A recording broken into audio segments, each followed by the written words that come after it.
As the show quickly starts to wrap up towards its end, a tragic, inevitable death is only one of the standout scenes in an extremely eventful episode. Don't change the channel, don't touch that dial. We got it all on UHF. Take off your sneakers.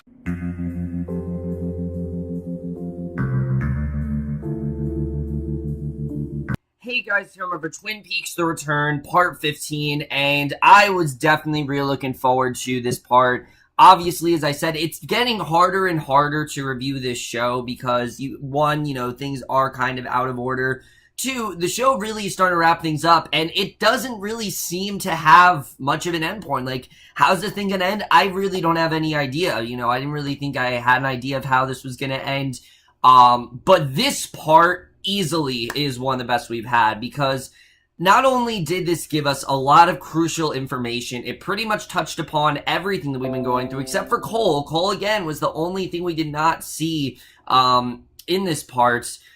We did see a lot going on with Mr. C. We saw a lot going on with we saw a lot of stuff going on with the whole thing with all the people that are working for Mr. C. We got a lot of stuff going on there. And, of course, we do have to talk about the elephant in the room. Margaret Lanterman's death, I think, is something that was kind of inevitable. We didn't know when exactly it was going to happen, but it was, in fact, something that did occur in this episode. And that's just, like I said, one of the many things that go on here. There's a lot of stuff to get into, so let's just jump right into because this, like I said, easily was one of my favorites of this entire season. I really did love this part as a whole.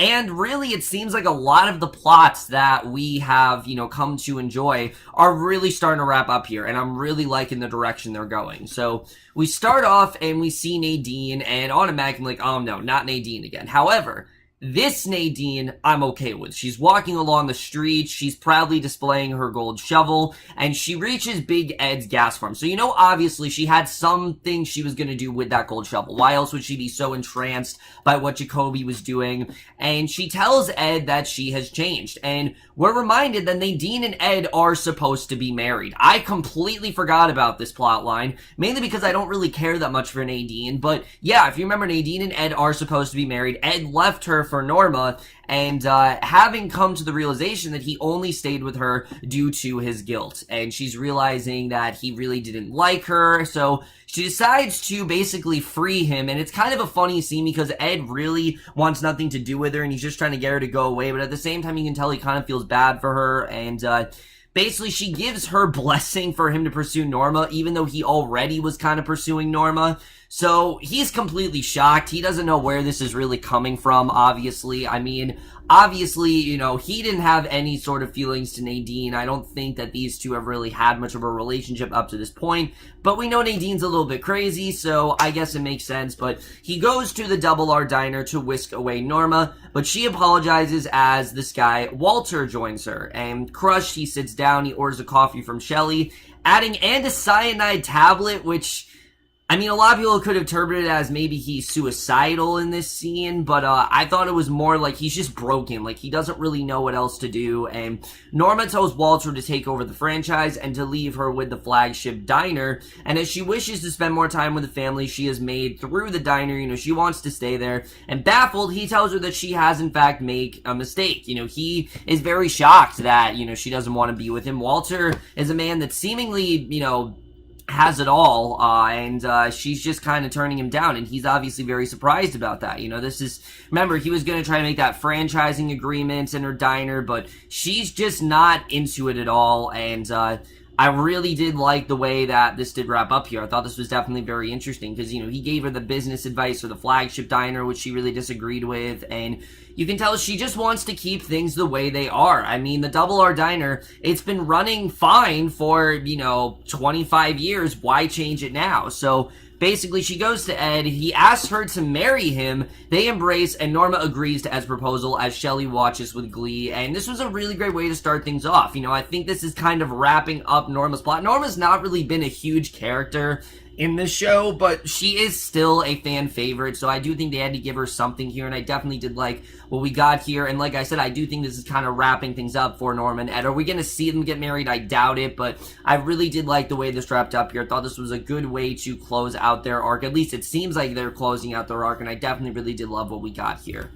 However, easily the stuff we need to talk about the most goes on with Mr. C, who once again, he's been absent for a couple parts, and we see him here, and this definitely might be the end for him. I mean, this might be the end of Mr. C kind of getting everything he wants. He's driving down a dark road, and we're reminded of the first part. Remember how Mr. C was introduced when he was like driving down the dark road and that music was playing? That's very similar to this, but he reaches a convenience store where a woodsman leads him to a room above it, and he requests Philip Jeffries and is led to a motel. Now, everyone was very interested in this because, as we know, David Bowie is dead. So Philip Jeffries, it's very hard for us to, in fact, see him again, obviously. You know, if they were able to shot stuff with the log lady, could they have possibly shot stuff with David Bowie before his untimely death? Is that possible? It happened. We realize that's not the case. He's led to a motel. A woman approaches, unlocks a room door for him, and inside the motel room, he meets with Jeffries, but not in the way you think. He speaks with him through a tea kettle. Yeah, Jeffries is talking through a tea kettle. How? I don't know, but that's just, you know, that's typical Twin Peaks. But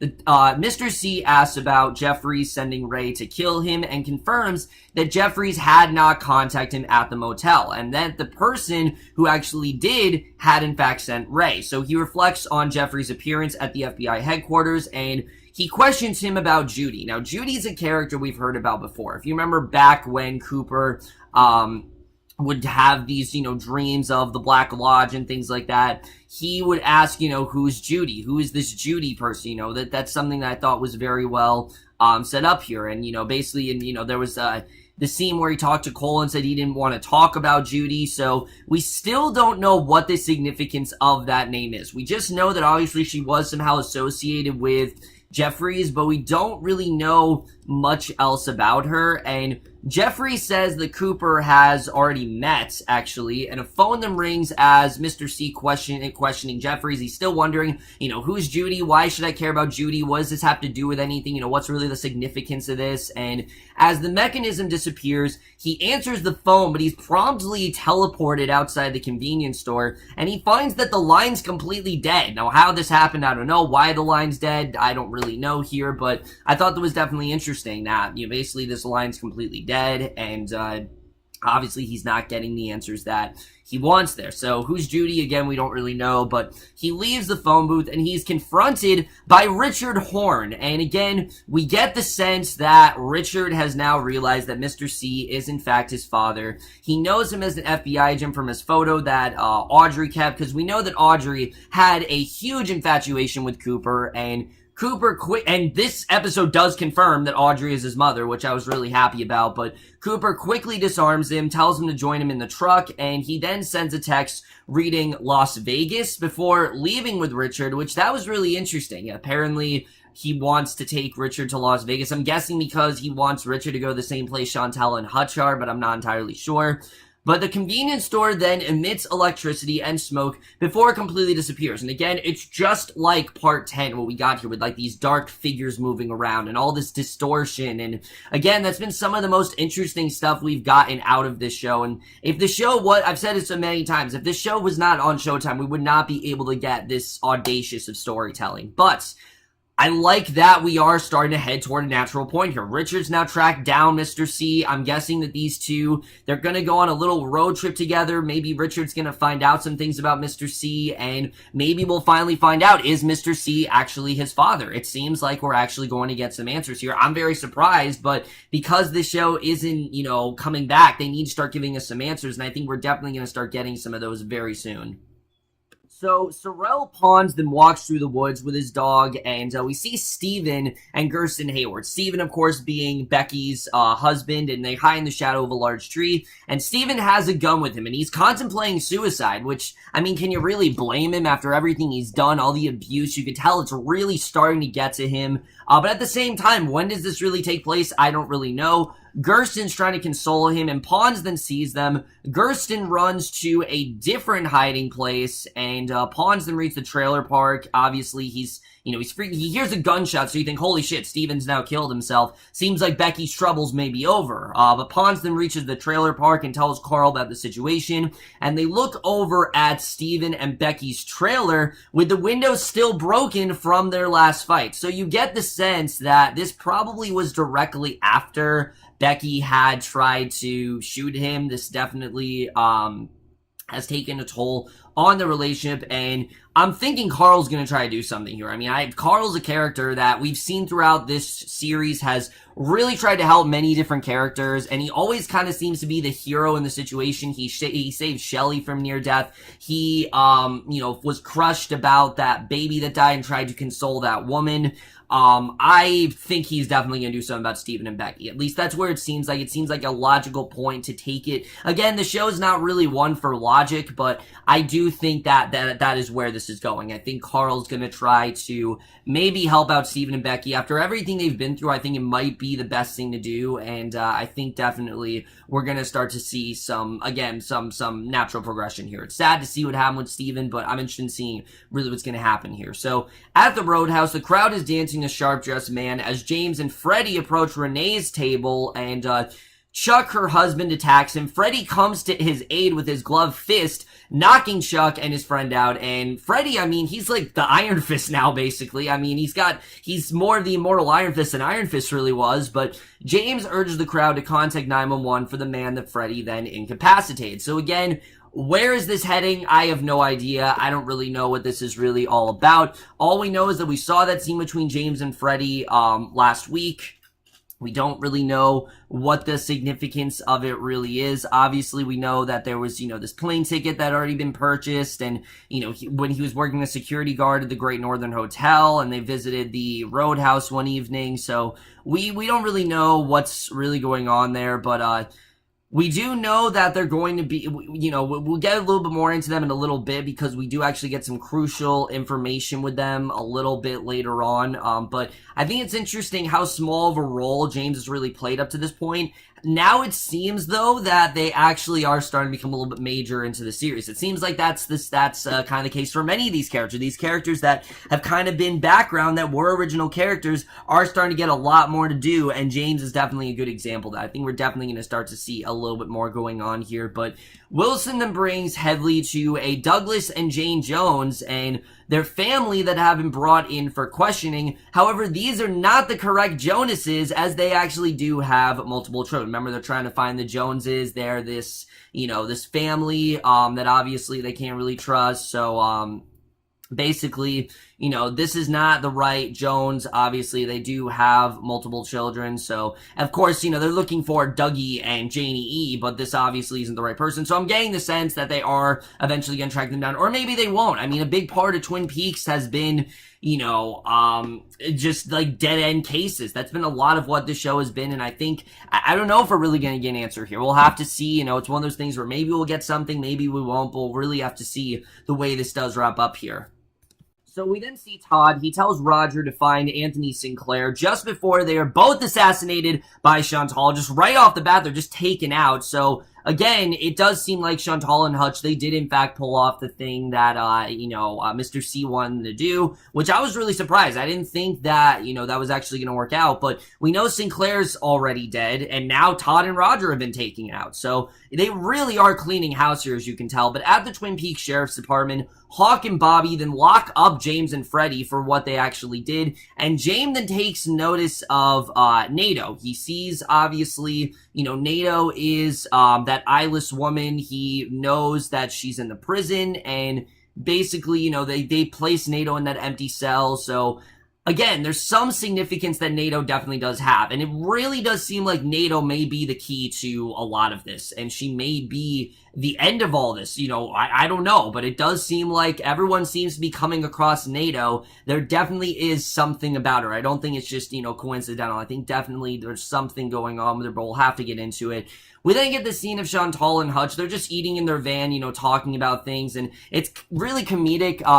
Like I've said before, I think Jennifer Jason Leigh and what's his name? Tim Roth. They just have really great chemistry. I love seeing these two work together. And again, they're two characters we haven't seen a lot of, but when you see them on screen, you just can't help but love what you're seeing. I think they just work so well together, and I love what we got here. But we then get a very important scene that may very well take us to the end, because we see Janie E. She brings Cooper a slice of cake, reflecting on their life since they became friends to the Mitchum brothers, and everything seems to be going great for them. You know, they got that they got the trampoline, they got all those prizes from the Mitchums. It seems like everything's going great. And as he eats, Cooper observes he's experimenting with objects on the table, particularly a TV remote, because remember, he has this, like, childlike sense, or some things he doesn't even know what they do, and he turns on Sunset Boulevard. But then he hears Cole's name spoken on it, which obviously, that's not right, so this really startles him. You know, what's going on here? Who's Cole?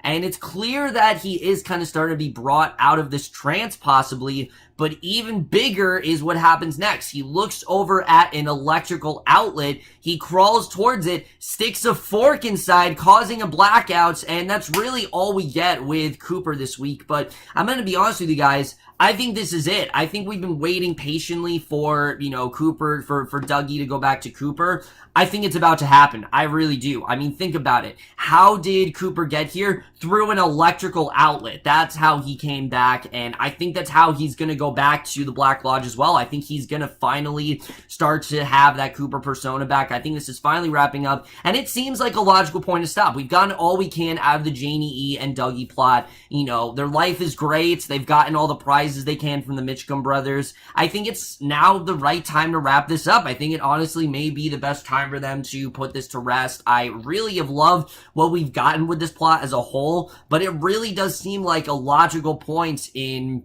maybe starting to wrap things up here. And, you know, people have been waiting patiently for for Cooper to return. I think that return is definitely very soon. I mean, remember, the entire plot of the show is Cooper coming back to Twin Peaks, and I think that really is how this is going to wrap up. I think this might be the end we see of Cooper as Dougie, and I think as soon as next part, we actually might start to see the original Cooper return. But again, I could be very wrong. It just seems like the logical point in kind of ending this part of the story, and I think that definitely is where we're headed next week.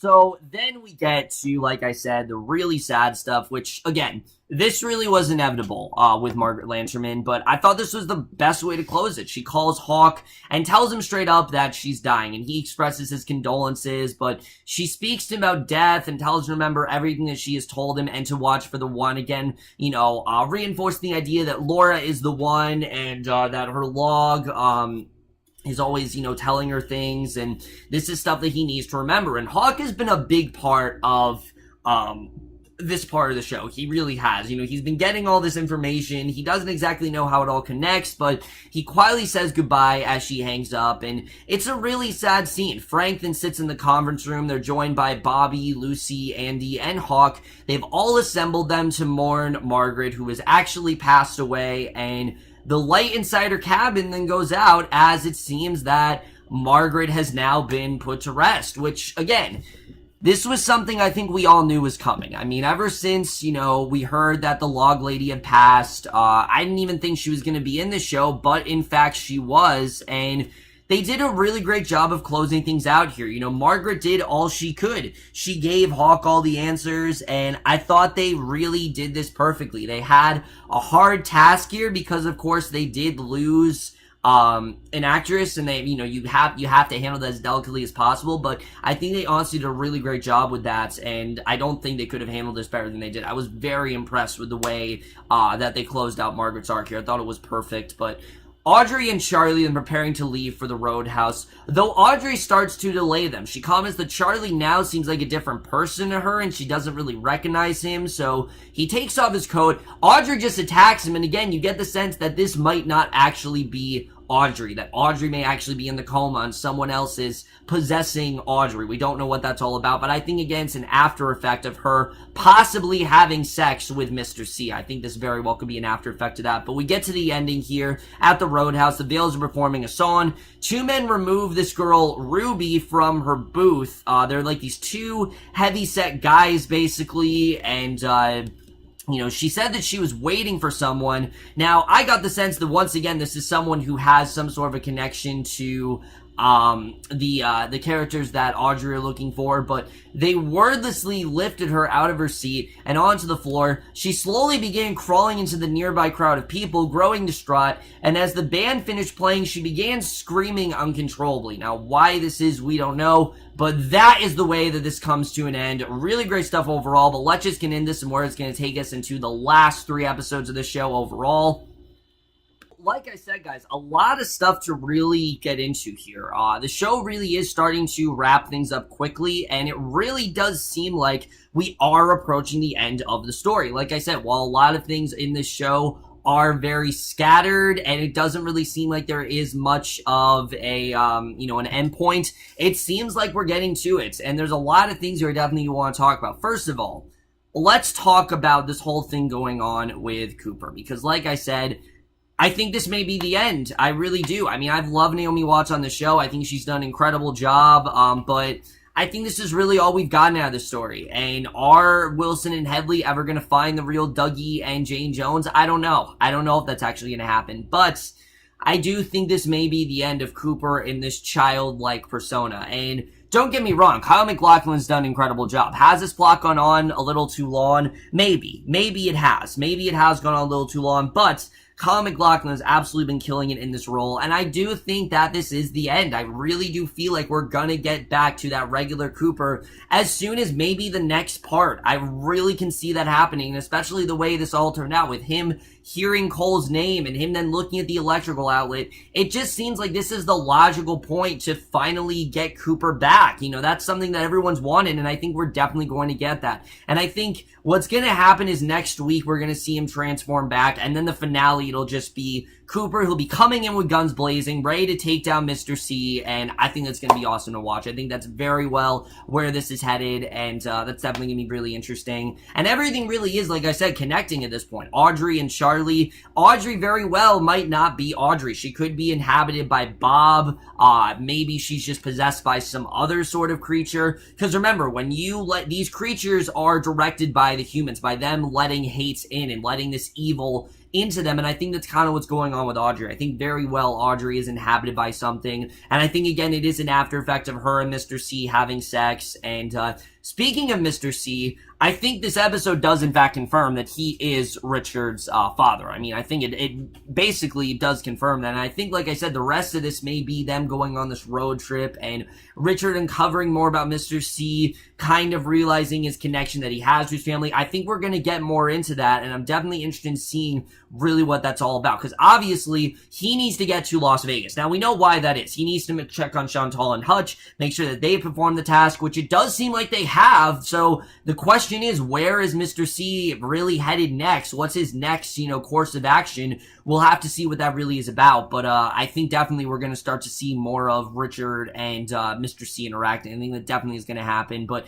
again, I could be wrong. Again, the show's completely out of order, that maybe we're going to go like way back. Who knows? I don't really know at this point. As far as Steven and Gersten, I think Carl is going to try to help Becky. Obviously, Steven is dead, and I think this may be the last straw for Carl. I think he's seeing that Becky really does need help, and I think he is going to maybe get her some help here. We'll have to see the way that turns out.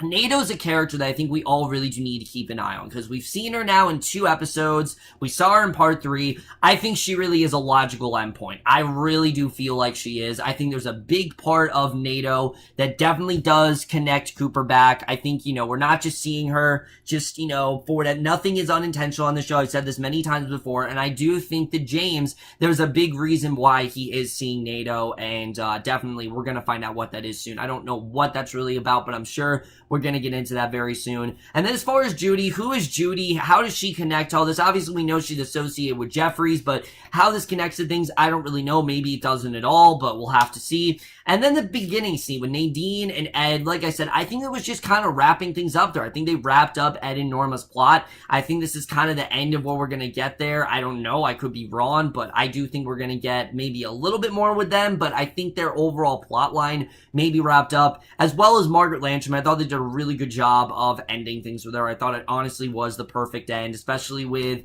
the light inside her cabin going out, you know, that iconic cabin that we're so used to seeing with her character. It's now gone out. I thought that was just the perfect way to set things up, but I doubt that Hawk is giving up here. I mean, he's going to very well think about what she told him. I think he is going to very well start to gather some answers, and I think we are, like I said, heading to a very logical endpoint. I do think that is going to happen. I don't think the show is just going to end ambiguously. I do think we are going to start to get some answers here, especially the way this episode went. I really do think we're going to start to get some answers, but overall, guys, this was easily one of the best chapters we've had of the show so far. So audacious and different, but also so revealing and gave us so many great answers, and it really does seem like everything is starting to connect together, which I definitely am very happy about.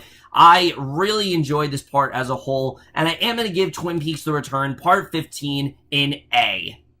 So overall, guys, from this episode of Twin Peaks The Return, the most guys thought was par overall. Loved your thoughts on it. I really am loving where this is going. We only have 2 weeks left. I can't believe it either, but we only have 2 weeks left of the show, and I don't really know where, I mean, actually, I do kind of think I have an idea where we're headed. Usually I say I don't know where we're headed. After this, I do kind of have an idea of where I think we're headed. Again, I could be very wrong because the show likes to deceive us a lot, but I do think that where we're headed would be a logical way for the show to end. So I definitely mentioned seeing how this all does wrap up in the end. But that's it for my review. Hope you guys enjoyed. We'll see you guys in my next video, which will be for the Defenders, and we'll see you guys for that. Okay, bye.